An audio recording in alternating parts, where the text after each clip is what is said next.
If you have ever heard yourselves say, or you heard your spouse say to you, but efficiency is everything, today we're talking about how that's not true and it's actually not helpful to think about things that way in your relationship, and especially in your when it comes to talking about your marriage. The first thing that I want to say is, one, efficiency is huge and it's hugely helpful in so many arenas of our lives, right? We make it work.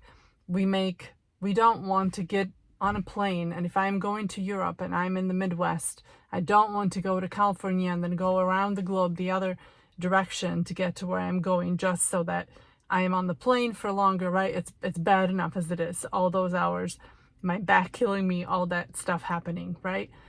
Needing to go through the pain of all of that. If I'm traveling from Florida and I want to go visit a friend in San Diego, California, I also don't want to go, unless that's what you want to be doing, right? Is traveling the entire country. But I don't want to be going all the way north through Canada and then come all the way down south to San Diego, right?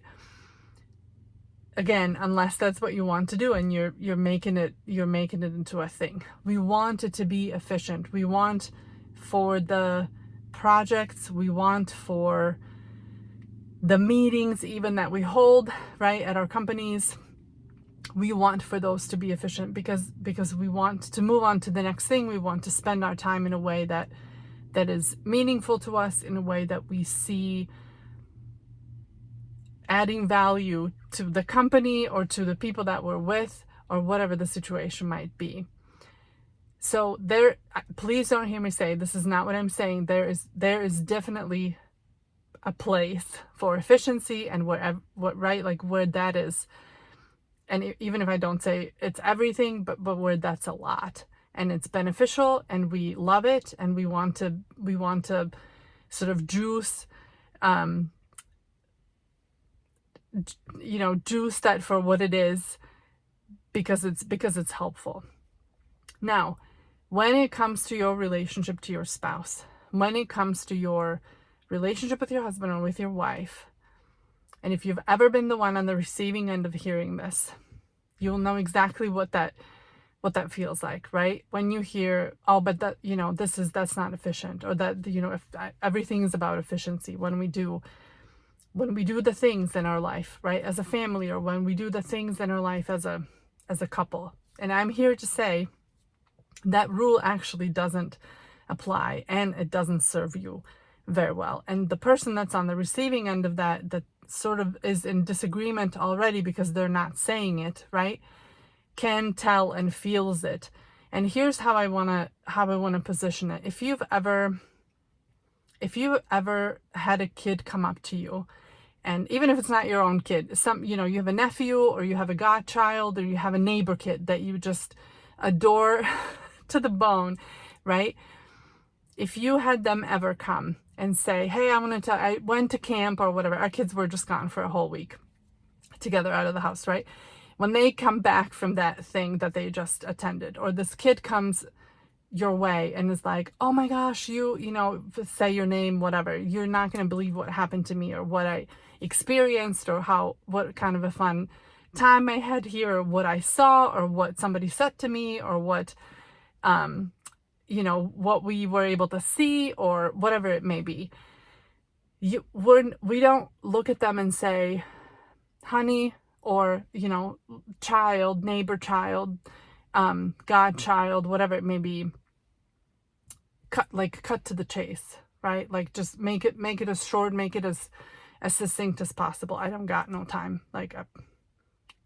Right? We don't say that to them. We don't say that to the kid. We're going to sit there as a parent, or as a grandparent, or even as a neighbor, or as a friend. We're going to sit there and we're going to listen to their story. We're going to have them tell us all the details. We're going to have them think about all the things they forgot as they're telling their story, right? We're going to be there. We're going to be present. We're going to let them take as much time as they will take as much time as they will need. And we will patiently take all that in and just be present to them, right? None of that, oh, hurry it up, or oh, I have to write, unless you have to go. And then you'll say, hey, I really want to hear about your fishing trip, but I gotta get to whatever I have to do right now.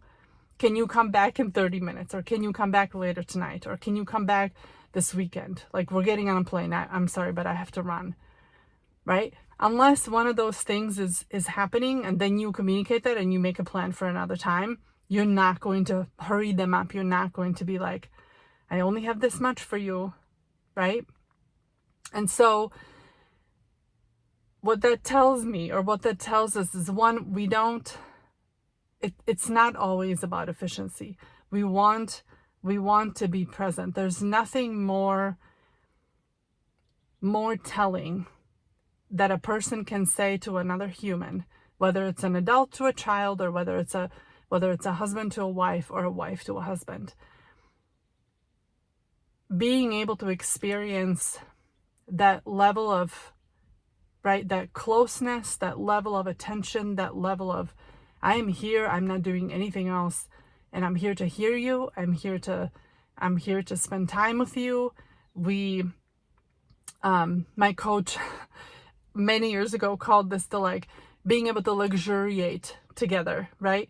Like, being able to take that moment in time and just be present for one another, without, I need to get to the next thing, or you're taking too long to explain this or the other thing, right? There's nothing more powerful, and some might even say nothing more meaningful to a wife or to a husband, to be seen, to be held by your spouse, to be listened to be heard, to be understood in this way. And these are words that came out of my husband's mouth that I don't know if I ever expected him to say. But we had just celebrated our anniversary, 18 years. So we grew an adult. This marriage of ours is an adult now. And we went, while our kids were gone, we went on a trip. Just the two of us. Little disruption with a little bit of work, but otherwise it was just us having time, having the luxury to not be on a schedule, having the luxury to sleep in, having the luxury to move lunchtime to later, or dinner time to later, or walk to the bookstore because we forgot a book, one of us, to bring with to read on the beach, right? Being able to have that. And one of the thing that my husband said when somebody inquired about, right, how our time went, he said, there's nothing as powerful or as meaningful as being able to have 8 hours or 10 hours on any given day of uninterrupted time with your spouse, to be able to go through the things that you need to go through, to be able to address the things that you need to address, and then to allow the time and have sufficient time and space and energy to be able to bring that to a close. And so the next time that you think about efficiency, as much as it may serve you in all these other places that I mentioned earlier, and I only touched a couple of them, but as much as you're tempted to bring that into your marriage, I want to advise you, I want to invite you to not do it, and to make it a point to learn, if you need to learn it, and for some of us, you might need to learn it, to be able to be present and just be there for one another, uninterrupted time, allowing that for one another, so that you can go about your day, you can go about the conversation without a constant, right, oh, here's, in 5 minutes we need to go do this thing, or dinner's going to be ready and then we have to deal with so-and-so, or so-and-so is coming over, or I still owe somebody this email, or whatever the thing is that's kind of hanging over your head, or that's, making you look at the clock or look at your watch or your phone and say, I can't be available to you, or I am only available to you up until a certain point. And there's sort of a right a time boundary of sorts on one end or the other, or both, right? Allowing each other that time, allowing each other that space to just be together.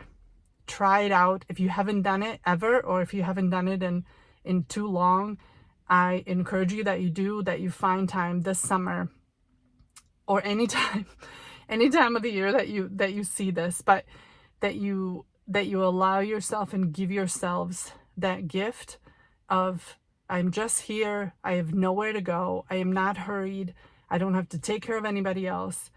I'm here, I want to hear you, I want to see you, I want to be with you, I want to figure the stuff out that we need to figure out, and that's all we're doing.